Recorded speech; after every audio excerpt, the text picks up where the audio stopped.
تو آگے جو سارا جو معاملہ خراب پڑا ہے اس کے لیے عوام کو چاہیے کہ وہ سامنے آئے اور اب راہ ہموار کرے تاکہ اس گاڑی کو صحیح ٹریک پہ چلا جائے. لیکن یہاں بھی لوگ خاموش ہیں. جو جیل سے باہر کی جو قیادت ہے وہ بالکل خاموش ہے. ورنہ یہ ایک اور چیز تھی کہ اتنی بڑی بات کھل کر سامنے آ گئی. مولانا صاحب نے بھی کہہ دیا اور کئی لوگوں نے کہہ دیا, کئی اینکرز پرسن نے کہہ دیا, ٹاک شوز میں بات آ گئی کہ کس قسم کا یہ کالا قانون بنانے جا رہے تھے. اس کے باوجود بھی عوام خاموش رہی. تو جب عوام خاموش ہے تو پھر جو اقتدار کے جو یہاں پر بیٹھے ہوئے ہیں کرتا دھرتا, جو مغرب کے کہنے کے اوپر قوم کو غلام بنانے جا رہے ہیں, انہوں نے کہا جناب یہاں تو کچھ بھی نہیں ہو سکتا, جو چاہے آپ قانون بنائیں, جو چاہے کریں, یہ قوم کھڑی ہونے والی نہیں ہے. تو اب آپ دیکھیں کہ پھر دوبارہ جوڑ توڑ شروع ہو گئی ہے. اور جیسا کہ کسی زمانے میں حالیہ دنوں میں ماضی میں آپ نے دیکھا کہ ایک سندھ ہاؤس کے اندر جس طرح لوگوں کو بند کیا گیا تھا, کسی کو کہیں لے جا رہے ہیں, کسی کو کہیں لے جا رہے ہیں, اور وہ جوڑ توڑ جناب پھر دوبارہ شروع ہو گئی ہے. اب جو کے پی ہاؤس ہے اسلام آباد میں, وہاں پہ عجیب سرگرمیاں جو ہیں وہ چل رہی ہیں وہاں پر. اور ساتھ میں سب کو کہہ دیا گیا ہے کہ دوبارہ ایک آیا ہے ان کو کہ جناب جتنے بھی لوگ ہیں وہ سب مسلم لیگ نواز کے لوگوں نے اور پی ٹی آئی کے لوگوں نے کہ 1 اکتوبر سے کوئی بھی آدمی اسلام آباد سے باہر نہیں جائے گا. تو اس کا مطلب یہ ہے کہ کہیں کاؤنٹنگ یا کہیں کوئی دوبارہ جو ہے یہ بل پیش ہونے جا رہا ہے. اور مولانا فضل الرحمان کے بارے میں اب وہ جیسا ہمارا خیال تھا وہ اب درست ثابت ہوا ہے, ہماری خبریں درست ثابت ہو رہی ہیں. مولانا فضل الرحمان کے حوالے سے بات آ رہی ہے کہ انہوں نے بھی آخر اتنا بوجھ اکیلا برداشت نہیں کر سکی. دیکھیے نا, حکومت بھی ایک طرف ہے, اسٹیبلشمنٹ بھی ایک طرف ہے, مغرب کی پاور بھی ایک طرف ہے, تو اکیلا فضل الرحمان صاحب کدھر تک کریں گے؟ یا تو قوم ان کے ساتھ کھڑی ہو.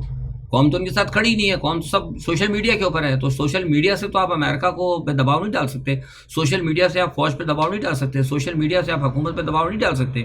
یہ تو انہوں نے بنیادی طور پر رکھا ہی اسی لیے تاکہ قوم کو, لوگ سمجھتے نہیں ہیں, سوشل میڈیا پہ لوگوں کو بزی ہی اس لیے کیا گیا ہے کہ آپ عملی طور پر کوئی کام نہ کر سکیں, صرف ڈیجیٹل طور پہ آپ متحرک رہیں. انقلاب لانے کے لیے ڈیجیٹل انقلاب نہیں آتا کبھی, انقلاب جو ہے عملی طور پر آتا ہے, سڑکوں پہ نکل کر انقلاب آتا ہے. تو اب وہ آپ دیکھ لیں, آپ کے سامنے جو صورتحال ہے, اب وہ 30 تاریخ کو کیا کہتے ہیں وہ سنا ہے کہ آ گئی ہے, سپتمبر کو کورٹ میں لگ گیا ہے 63A کا.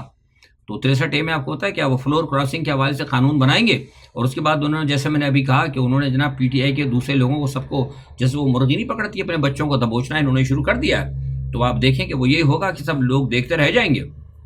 اور یہ قانون جو ہے آئینی جو ہے عدالتیں جو بن رہی ہیں وہ بن جائیں گی, اور آئینی عدالتوں کے پاس. اچھا یہاں میں ایک بات اور بھی خبر دے دوں کہ جو مجھے بتایا جا رہا ہے, جو کہیں کسی کے پاس خبر نہیں, کہ جو آئینی عدالت یہ بنے گی جس کے بارے میں براول صاحب بھی بار بار کہہ رہے ہیں, بڑے وثوق سے کہہ رہے ہیں, جس کے پیچھے پاکستان کے طاقتور حلقے اور پاکستان کی موجودہ سیاسی قیادت اور امریکن جو مغرب کے جو لوگ ہیں جنہوں نے ترمیمیں 18ویں ترمیم اور دوسری ترمیم جو بھیجی ہے ساری پاکستان کے اندر اس حوالے سے, وہ سب جو ہے نا اس بات کے اوپر متفق ہے کہ بہت ساری چیزیں جو ہے نا, مطلب یہ طے کیا گیا ہے کہ وہی ہوں گی جو کہ جس کا کہ ایک خاص مقصد ہے. اس مقصد کے لیے بہت ہو سکتا ہے کہ بہت ساری چیزیں جو ہیں ان کی شقیں جو ہے ظاہر نہیں کی جائیں گی. یہ میں آپ کو پہلے سے بتا رہا ہوں. یہ جب آئینی عدالت بن جائے گی, اور آئینی عدالت کے بننے کے بعد جب وہ جج کے جو رائٹس آئیں گے کہ وہ جج کیا کیا کرے گا, تو پھر جو ہے نا قوم کے 14 طبق انشاءاللہ بڑے زبردست طریقے سے روشن ہوں گے.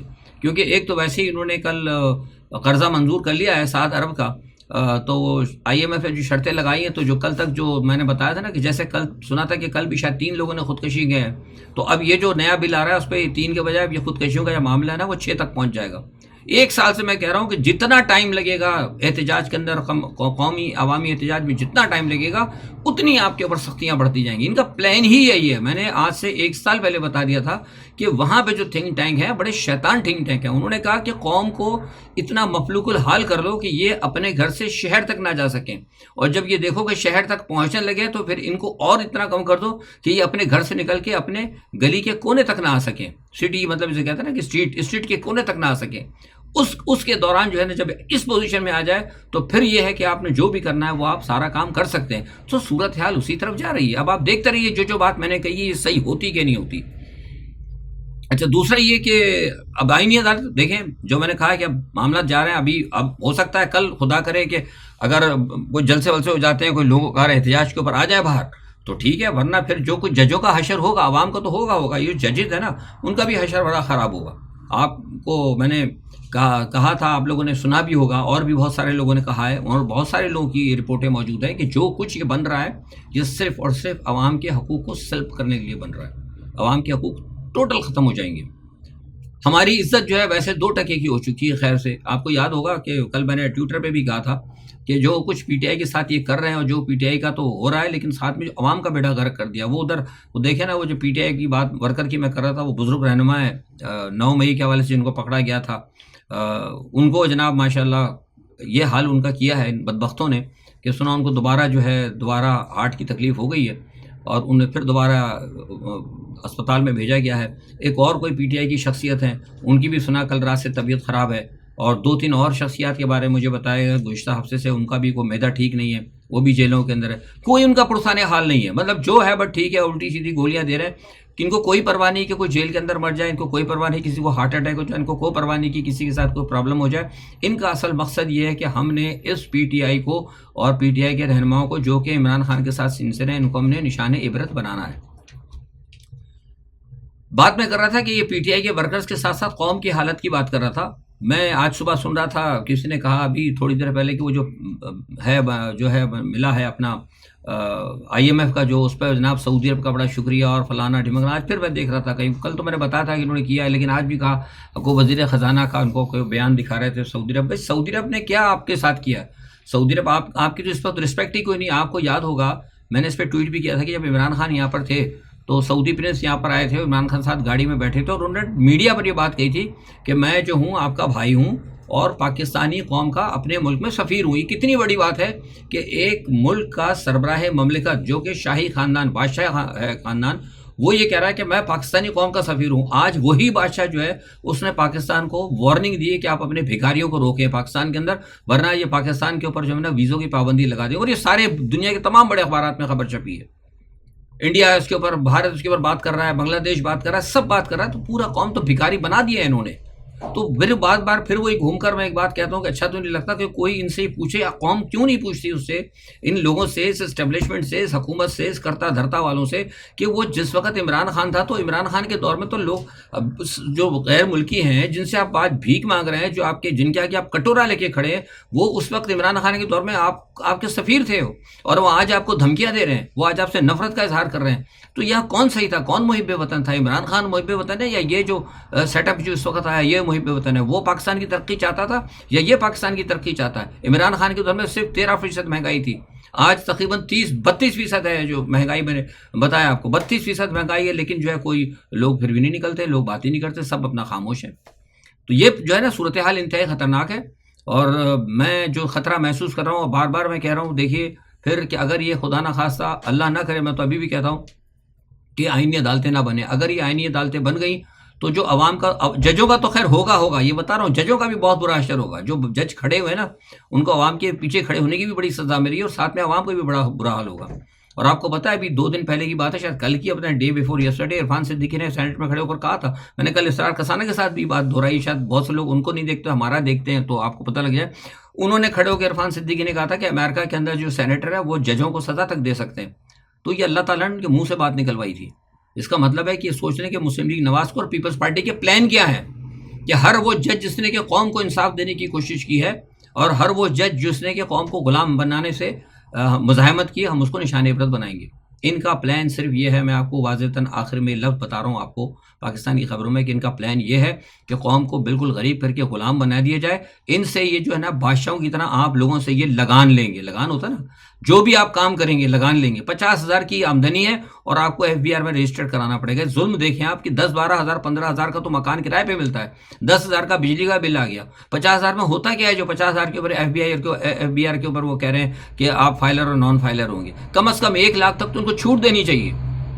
یہ کیوں ہو رہا ہے؟ اس لیے کہ یہ آپ کو غلام بنانا چاہتے ہیں کہ آپ کو صرف اتنا ہی ملے کہ آپ کو 2 وقت کی نہیں 1 وقت کی روٹی ملے. کتنی؟ 1 وقت کی آپ کو روٹی ملے، اور باقی جو بھی آپ کمائیں وہ جو ہے آپ ان کو ٹیکس کی مد میں لگان ادا کر دیں، بتا ادا کر دیں. جیسا کہ پرانے زمانے میں بادشاہ لوگ یا بیگار لیا کرتے تھے لوگوں سے. پرانے تاریخ پڑھیں، صلاح الدین ایوبی کے دور میں جس طرح وہ کرتے تھے نصرانی، اور جس طرح غلام مسلمانوں کو رکھتے تھے، کام کراتے تھے، اور 1 وقت کی روٹی دیتے، اور باقی جو کچھ ان سے چھین لیتے تھے. یہ اسی طرف جا رہے ہیں، بار بار کہہ رہا ہوں، لیکن قوم کی سمجھ میں نہیں آ رہی بات. بہرحال ہمارا فرض ہے، ہم بار بار کہتے ہیں، کوئی سمجھے یا نہ سمجھے، ہم اپنا فرض ادا کرتے ہیں.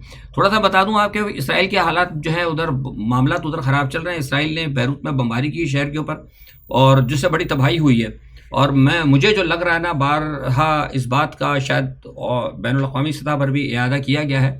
جو مسلمان کے علاوہ جو غیر ملکی جو ہیں، مطلب وہ بھی کہہ رہے ہیں کہ یہ جو ہے نا حالات لگ رہا ہے کہ یہ تیسری جنگ کی طرف جائیں گے اور مشرق وسطیٰ کے اندر پوری آگ لگ جائے گی. اور بارہا اس بات کی تنبیہ کی جاتی رہی ہے اقوام متحدہ کے اندر بھی کہ اس جنگ کو بند کیا جائے غزہ کی، لیکن غزہ کی جنگ تو بند نہیں ہوئی.